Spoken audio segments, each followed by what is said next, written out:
Donc, cette année, nous allons mettre en lumière les femmes hors la loi. Mais, vous toutes, moi y compris, ne sommes-nous pas, ou n'avons-nous pas été plus ou moins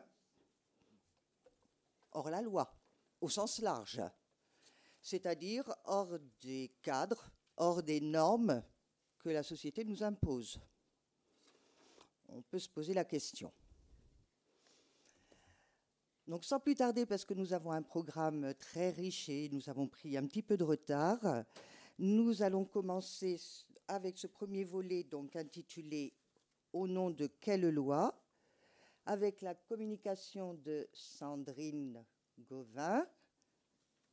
Alors, communication qui est centrée sur le Code civil de 1804. C'était une bonne façon de commencer ce colloque. Ce Code civil qui a pour longtemps privé les femmes de droits civils et politiques. Alors, quelques mots pour vous présenter Sandrine. C'est une passionnée d'histoire. C'est une femme pleine d'idées, pleine de projets, pleine d'enthousiasme, qui est également autrice, metteur en scène, actrice au sein de sa compagnie Le Chat qui rêve, et qui nous proposera, cette compagnie nous proposera ce soir le spectacle, la pièce écrite par Sandrine, Olympe de Gouges, Robespierre, une histoire de la Révolution française, au FRAC. Et venez, venez nombreux, c'est un spectacle à ne pas manquer. Et pour faire bref, je remercie encore au nom de toute notre équipe, Sandrine, pour la généreuse offre qui nous permet de vous proposer ce spectacle ce soir. Merci. Je te laisse la parole. Merci beaucoup pour la présentation. Donc, je ne vais pas me représenter. Effectivement, alors je suis metteuse en scène. Ça se dit maintenant. Oui. Oui. On peut le dire. On a metteur en scène, mais metteuse en scène. Metteuse en scène de théâtre. Donc, en fait, je suis pas une militante. J'avoue que j'ai rarement participé à des manifestations. Par contre, moi, ce qui m'intéresse, c'est l'histoire. Et à partir du moment où on s'intéresse à l'histoire, il y a toujours un moment donné où on commence à s'intéresser à l'histoire du droit des femmes. Alors, moi, en 1998, moi, j'avais 20 ans. Alors 20 ans, pour ceux qui sont encore tout jeunes, vous allez voir, 20 ans, c'est un âge magnifique. C'est un âge plein d'espoir. Et moi, en 98, pour moi, j'avais le choix de faire ce que je voulais. J'étais étudiante, je travaillais, j'avais mon appartement, je pouvais sortir comme je voulais, je pouvais faire la fête parce qu'on était champion du monde de football en 98. C'était magique. Mais en 98, il y avait aussi un événement énorme. C'était les 80 ans de ma grand-mère. Ouais. Et moi, elle était géniale, ma grand-mère. Une femme, elle faisait toujours des blagues, parfois un peu cochonnes, c'était rigolo. Et elle avait vraiment, pour ses 80 ans, mon frère lui avait offert un pantalon. C'est la première fois que ma grand-mère portait un pantalon. Elle avait toujours porté des robes ou des blouses pour ne pas se salir, mais là, elle avait un pantalon. Et ma grand-mère, elle parlait très rarement de sa jeunesse, parce qu'elle avait vécu la Seconde Guerre mondiale. Et moi, quand j'avais 20 ans et qu'elle en avait 80, à aucun moment, j'ai pu me dire, ma grand-mère, quand elle avait mon âge, elle n'avait pas les mêmes droits que moi. Parce que moi, quand je suis née, j'avais le droit de choisir ma vie.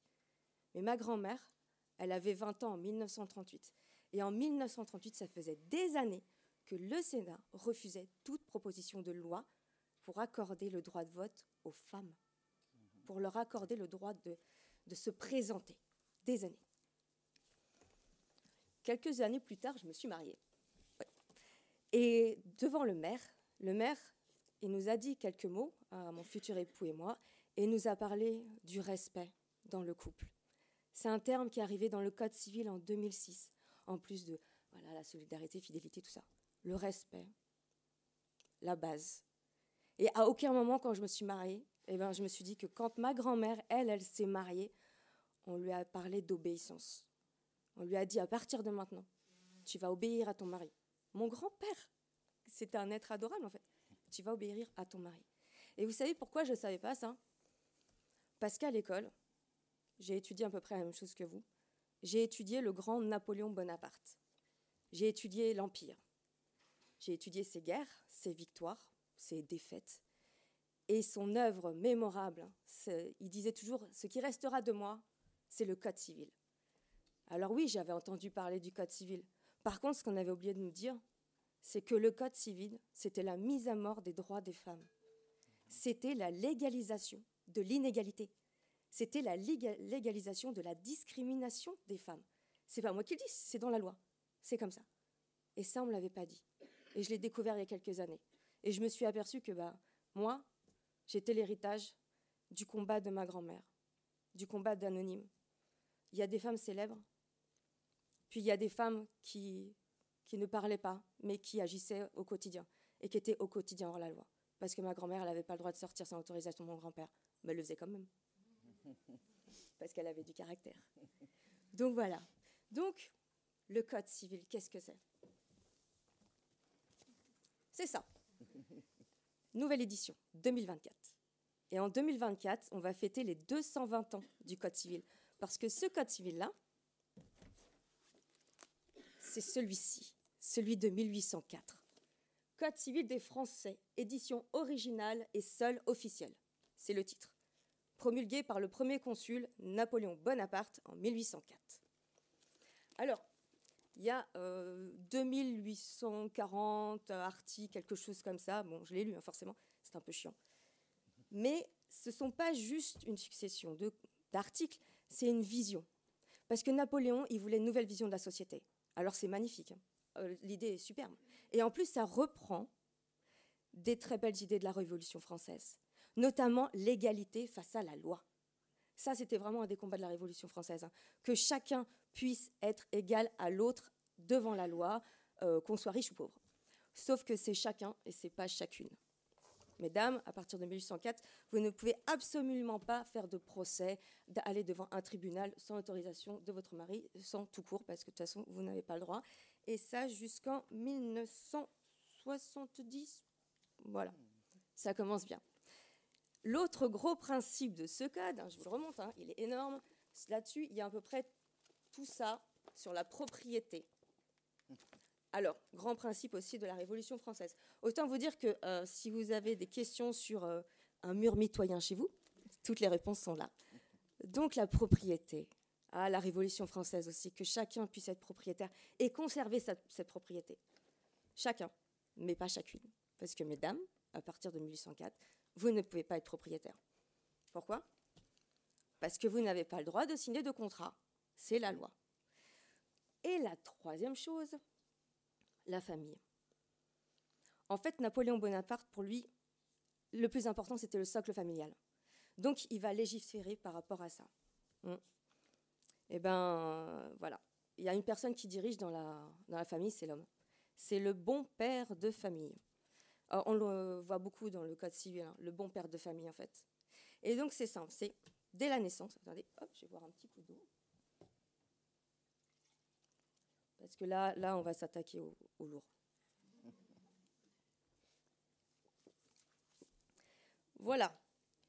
Donc, dès la naissance, vous êtes sous la tutelle de votre père, puisque c'est lui qui a l'autorité parentale, l'autorité du père. C'est-à-dire que la mère n'a pas son mot à dire. C'est-à-dire que si votre père, mesdemoiselles, veut vous marier à 15 ans, parce que c'est l'âge auquel vous pouvez être mariée, votre mère n'a pas le droit de s'y opposer. Alors, pour petite information, la possibilité de se marier jusqu'à 15 ans, j'ai oublié ma date, mais je dirais que c'était 2006. Ouais, c'est ça. Je crois que c'est ça, en fait. C'est jusqu'en 2006, en fait, les jeunes filles elles pouvaient être mariées à 15 ans et pas à 18 ans. Après, ça s'est régulé. Voilà. Donc, la deuxième chose, c'est que moi, je trouve un peu compliqué, c'est qu'on a l'article 56 du Code civil qui dit que quand un enfant naît, c'est son père qui le déclare. Okay, et si ce n'est pas le père, ça va être le médecin ou les sages-femmes ou les personnes qui ont assisté à l'accouchement. Et je trouve que c'est la première des inégalités, de ne pas laisser la possibilité à une mère de pouvoir déclarer son propre enfant. Ça montre bien à quel point on va décider à leur place. Oui, madame, vous avez accouché, vous êtes avec vos bébés, on va s'occuper de tout. Non, on peut aussi peut-être offrir la possibilité du choix. Le choix de dire « je veux déclarer mon enfant » ou pas. Et c'est le même. En 2024, selon le Code civil, une mère ne fait pas partie des personnes qui peuvent déclarer son enfant. Ça, c'est la première inégalité. Alors après, donc, revenons au mariage. Il y a un article, en fait, qui, je pense, est vraiment révélateur de tout ce qui a entraîné par la suite. C'est l'article 213. Le mari doit protection à sa femme, la femme obéissance à son mari. Bon, alors on verra qu'au niveau des enjeux, c'est pas tout à fait pareil, parce que protection, ça veut dire quoi? Je sais pas, il pleut, je mets un parapluie sur ta tête, je te protège de l'orage, ok, je t'ai protégé. Par contre, obéissance, c'est autre chose. Obéissance, c'est tu vas faire ce que je te demande de faire et tout ce que je te demande de faire. C'est-à-dire que c'est obéissance de l'esprit et du corps. Donc, par exemple, le devoir conjugal. Ça, c'est la première des choses. Bien entendu, une femme n'a pas le droit de travailler sans l'accord de son mari. Elle n'a pas le droit de gérer son argent, puisqu'elle ne peut pas ouvrir de compte bancaire. Même pour le divorce, les conditions sont atroces, puisque ça peut être que pour adultère. Donc un homme peut demander le divorce pour adultère sans problème. Par contre, pour qu'une femme puisse demander le divorce pour adultère, il faut que son mari soit venu avec sa maîtresse dans la maison. C'est un peu déséquilibré, sachant qu'au XIXe siècle, c'est quand même l'âge d'or des maisons closes et que souvent les dimanches à la campagne ou au pique-nique, les hommes sont avec leur maîtresse, donc pas besoin de les ramener à la maison. Voilà, petite différence. Et, petite cerise sur le gâteau, si une femme est déclarée coupable d'adultère, elle va en prison. Voilà, jusqu'aux années 70. Parce que c'est ça en fait, c'est que là je vous parle, on est en 1804, et cette situation va durer pendant à peu près 150 ans, grosso modo. Voilà. Pendant 150 ans, il y a des femmes célèbres et surtout des anonymes qui vont se battre au quotidien pour essayer de faire changer ces lois profondément inégalitaires. Et on se bat encore aujourd'hui à cause des conséquences de celui-ci, de ce code civil-là. Donc, on a très peu de temps et je ne pourrais absolument pas vous parler de tous les combats de toutes les femmes, célèbres ou moins célèbres. Donc, je voudrais juste aborder quelques mouvements, en fait, selon, parce que le féminisme, c'est vaste. Hein, et il y a tellement de combats à mener que je vous ai pris quelques exemples. Il y a à peu près 200 ans, il y a une jeune femme, elle a fait un truc de fou. Elle est sortie toute seule dans la rue. Voilà. Elle s'appelait Flora Tristan. Voilà. Peut-être que certains et certaines d'entre vous la connaissent. Donc c'est une pionnière de la lutte ouvrière. Elle a notamment inspiré Karl Marx. Bon, j'avoue que à l'école j'ai étudié Karl Marx, mais on ne m'avait jamais parlé de cette jeune femme. Et donc Flora Tristan s'est questionnée sur la place de la femme dans l'espace public. Et je vous dirais qu'il y a 200 ans, c'était pas fameux, mais comme aujourd'hui. C'est-à-dire qu'en fait, finalement, ce qui est ressorti de ça, c'est que on n'accepte pas trop qu'une femme soit toute seule dans la rue. Elle se prend des réflexions, des remarques déplacées. Alors attention, hein, ça, pour le coup, c'est pas interdit par le code civil. Hein. Mais comme vous ne pouvez rien faire sans l'autorisation de votre mari, eh bien, vous ne pouvez pas sortir. Donc ça, c'est la première chose. Et la deuxième chose, pareil, hein, on est dans les années 1820, elle va parler du consentement. Ça vous parle, ça peut être le consentement actuellement. Eh bien, Flora Tristan, en fait, donc, fille très modeste, mariée à 17 ans avec son patron parce que pas de moyens de subsistance, homme violent, elle finit par réussir à le quitter, ce qui était interdit. Complètement interdit. Hein. Elle aurait pu être retrouvée par la police pour qu'il la ramène chez son mari. Donc, elle le quitte. Et qu'est-ce qu'il fait? Il finit par le retrouver. Alors, il n'est pas content, et donc, il essaye de la tuer. Donc, il lui tire une balle. Elle survit, elle gardera quand même une balle dans la poitrine jusqu'à la fin de sa vie. Et là, il y a un procès. Et l'avocate du mari va dire que, en fait, mais non, mais de toute façon, elle était consentante pendant le mariage. Et elle va lui répondre que comment on peut être consentante quand on est une fille sans argent, pauvre, bâtarde. Où est la notion de consentement? La question est posée. Elle est encore d'actualité. Voilà. Et ça, la notion de consentement, l'éducation et surtout l'égalité dans le mariage, il y a d'autres femmes qui vont se battre pour ça, notamment George Sand qui va batailler en disant c'est l'éducation. Il est très important que nous puissions avoir une égalité dans le mariage. Pour rappel, l'égalité dans le mariage, c'est-à-dire l'autorité parentale, c'est les années 70, c'est les années 1970. C'est très très récent. Mais forcément, pour en arriver là, ce sont des combats de tous les jours.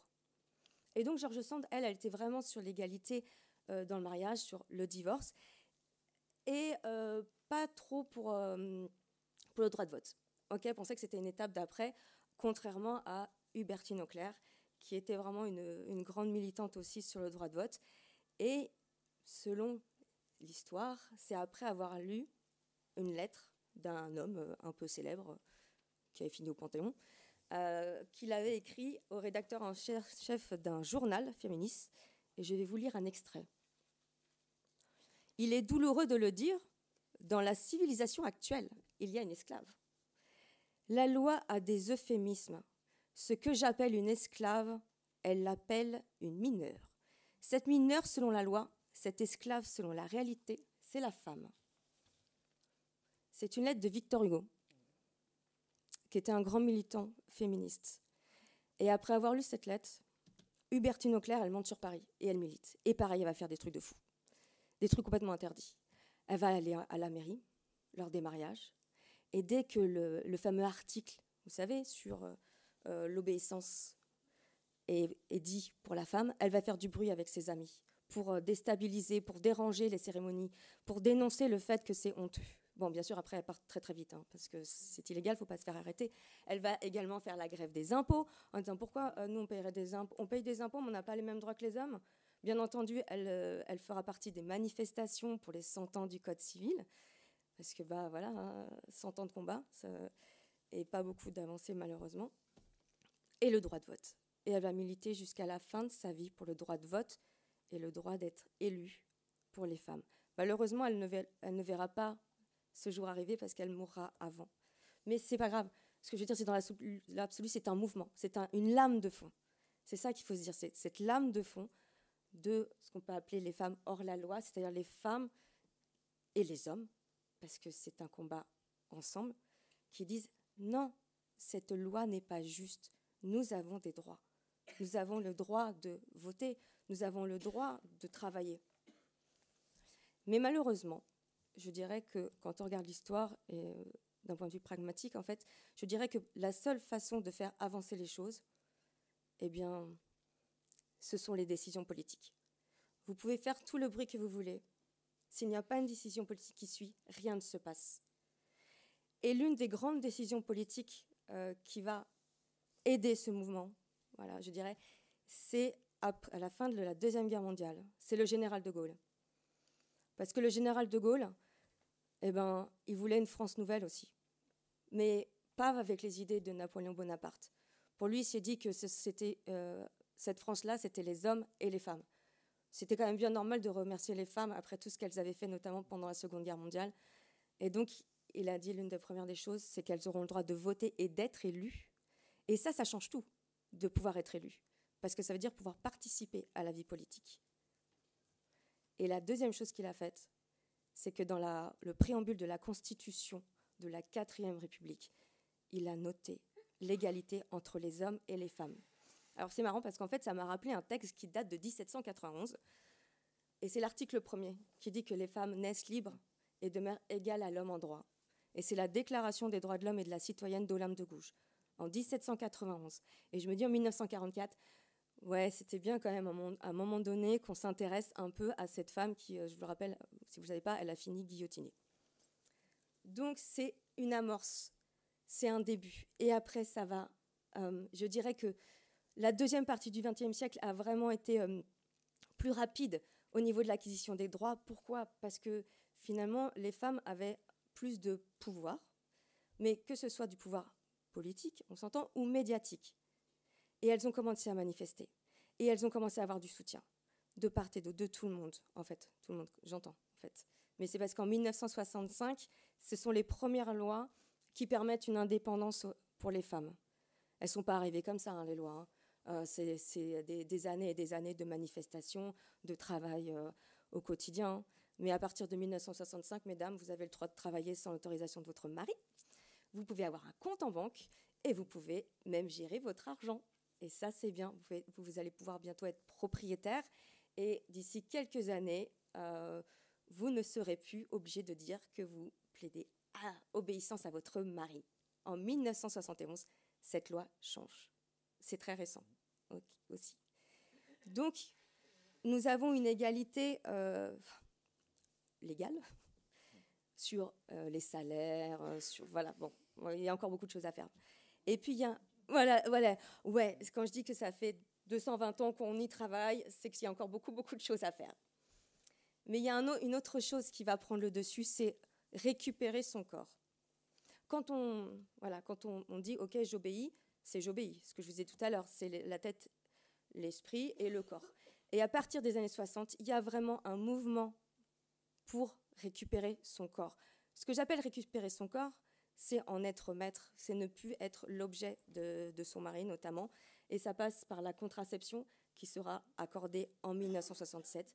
Pareil, après de nombreuses manifestations, ce sera également la loi Veil en 1975 pour l'avortement, où là, autant dire que les manifestations ont été très très importantes et que c'était pas fou et qu'il y a quand même eu un manifeste, les 343, où des femmes célèbres disaient « je me suis fait avorter, c'était illégal » parce que c'est 1920 la loi qui interdit l'avortement et la contraception. Donc il y a tout ce mouvement-là. Et moi je me souviens en fait, moi j'étais pas née mais je me souviens, je l'ai étudié quoi. En 1970, il y a des femmes qui ont déposé une gerbe de fleurs sur la tombe du soldat inconnu. Mais pas pour lui, pour la femme du soldat inconnu, qui était encore plus inconnue que le soldat inconnu. Et là, le MLF était né, le mouvement de libération des femmes. Alors, il est né médiatiquement, officiellement à ce moment-là, mais c'était déjà beaucoup de groupes, hein, je veux dire, il n'est pas né du jour au lendemain. Et là, ça a été encore autre chose, parce que les femmes ont envahi l'espace public, elles ont parlé, elles ont décidé qu'elles voulaient que les choses changent pour le corps, pour la vie. Et je dirais que l'autre chose, qui est, comme quand je vous disais tout à l'heure, que ce qui est important, ce sont les décisions politiques, c'est à partir du moment où les femmes peuvent être élues et peuvent parler. Alors, je ne dis pas qu'on leur donne vraiment la parole quand on voit quand même ce qui se passe à l'Assemblée, où elles se font toujours traiter de poissonnières, mais elles peuvent proposer des lois.